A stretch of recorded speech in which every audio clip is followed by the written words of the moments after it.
EMI में बढ़ोतरी के असर से बेअसर नजर आ रहे रियल एस्टेट सेक्टर में अफोर्डेबल घरों की बिक्री पर इस इजाफे का असर हो रहा है।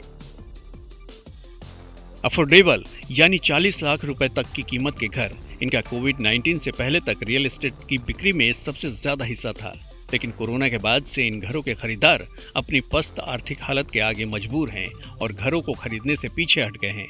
वैसे तो इसकी भरपाई मिड और लग्जरी सेगमेंट आसानी से कर रहा है, लेकिन वॉल्यूम में बड़ी भूमिका निभाने वाला अफोर्डेबल हाउसिंग सेगमेंट अब गिरावट का सामना कर रहा है।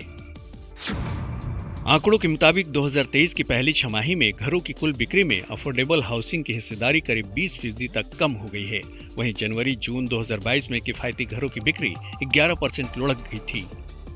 इसकी वजह है अफोर्डेबल हाउसिंग सेगमेंट के खरीदारों की ईएमआई में 20% की बढ़ोतरी हो चुकी है। 30 लाख रुपए तक के होम लोन के फ्लोटिंग ब्याज दरें 2021 के मध्य में जहां 6.7% थी, वहीं अब ये बढ़कर 9.15% पर पहुंच गई है। ब्याज दर में ये बढ़ोतरी आरबीआई के रेपो रेट को बढ़ाने के बाद हुई है, जो 2022 से 2023 तक 2.5% बढ़ाया गया है। जानकारों का मानना है कि कोविड-19 के बाद कम आय वर्ग के लोगों पर सबसे ज्यादा असर पड़ा है। ऐसे में उनकी खरीद क्षमता प्रभावित हुई है और वो घरों को खरीदने का फैसला फिलहाल टाल रहे हैं। इंटरेस्ट कंपोनेंट की बात करें, जो 24.5 लाख का इंटरेस्ट कंपोनेंट था, क्योंकि जब ईएमआई बेच देते हैं तो उसमें प्रिंसिपल और इंटरेस्ट कंपोनेंट दोनों होता है, तो यहाँ पर जो इंटरेस्ट कंपोनेंट है वो बढ़ के अब 35.5 लाख हो गया है, जो कि करीब 11 लाख की बढ़ोतरी हुई है। वहीं पर डेवलपर्स के लिए लैंड कॉस्ट, कंस्ट्रक्शन कॉस्ट और अप्रूवल कॉस्ट तीनों में इजाफा हुआ है, तो इससे डेवलपर्स के लिए भी एग्जीक्यूट करना अफोर्डेबल हाउसिंग के प्रोजेक्ट को थोड़ा सा मुश्किल हो गया।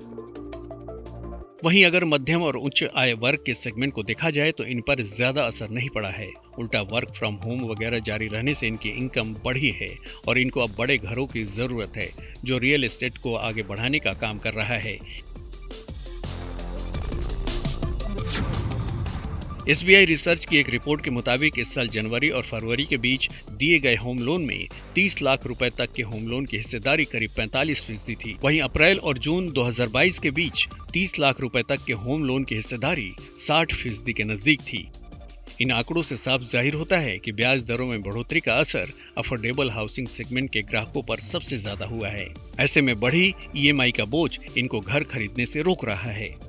अब डेवलपर्स भी इस ट्रेंड को देखते हुए मिड और लग्जरी हाउसिंग पर ज्यादा फोकस कर रहे हैं। वीडियो पसंद आया तो हमें लाइक, कमेंट, शेयर और सब्सक्राइब जरूर करें।